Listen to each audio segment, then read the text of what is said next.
Big boss തന്നെ ഇതിനെപ്പോൾ ഇറക്കിയിരിക്കുന്നത്.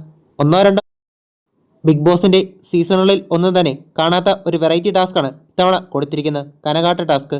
അതായത് രണ്ട് കൈയിലും ചെറിയ കുടങ്ങൾ കൊടുക്കുകയും തലയിലും ഒരു ചെറിയ മൺകുടം കൊടുത്ത് അതിനകത്ത് കുറച്ച് വെള്ളവും വെച്ചതിന് ശേഷം ഏറ്റവും കൂടുതൽ പിടിച്ചു നിൽക്കുന്ന ആരാണോ അയാളാണ് ഈ ഒരു ടാസ്കിൽ വിജയിക്കുന്നത്.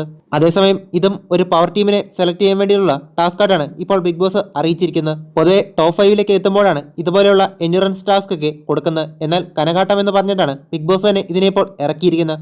ഒന്നോ രണ്ടോ മിനിറ്റ് തന്നെ കൈ ചുമ്മാ പൊക്കി വെക്കുമ്പോൾ തന്നെ എല്ലാവർക്കും അറിയാം കൈയുടെ വേദന. എന്നാൽ അത് ആ ഒരു സമയത്ത് ഇതുപോലെ രണ്ട് കൈയിലും കുടമൊക്കെ വെച്ച് വെക്കുക എന്ന് പറയുമ്പോൾ നല്ല രീതിക്ക് പാടാണ്. അതിനിടയ്ക്ക് അർജുൻ്റെ കയ്യിൽ നിന്നും താഴേക്ക് പോകുന്നതും നോറ വേദന കൊണ്ട് കരയുന്നതും നമുക്ക് കാണാം. ഇതിന്റെ വിജയം എന്ന് പറയുന്നത് ഒരിക്കലും തന്നെ നമുക്ക് പ്രതീക്ഷിക്കാൻ പറ്റാത്ത ഒരാൾ തന്നെയായിരിക്കും. കാരണം ആരുടെ കൈക്കാണോ അത്രയധികം പവറുള്ളത് ആ ഒരാൾ മാത്രമേ വിജയിക്കത്തുള്ളൂ. എന്നാൽ ഒരല്പം ബാലൻസ് തെറ്റിപ്പോയി കഴിഞ്ഞാൽ തലയിരിക്കുന്ന സംഭവം താഴത്തേക്ക് പെട്ടെന്ന് തന്നെ വീഴാനും അത് പിടിച്ചുകൊണ്ടിരിക്കുന്ന ആൾ പുറത്താകാനും സാധ്യതയുണ്ട്.